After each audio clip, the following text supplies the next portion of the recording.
Hello everyone, welcome back.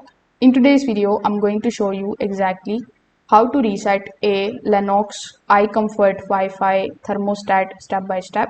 So if your thermostat is frozen, disconnected from Wi-Fi, not responding properly, or showing any kind of strange errors, the reset method is going to help restore the normal operations. Now, first of all, before doing a factory reset, you need to try restarting the thermostat normally. Now, on many Lennox iComfort S30, E30 or M30 models, you need to first of all go to the menu, then you just have to go to the settings. Now, inside the settings, you just have to go to the advanced settings option and then select the option of restart thermostat. Now, the thermostat should reboot automatically after the restarting confirmation.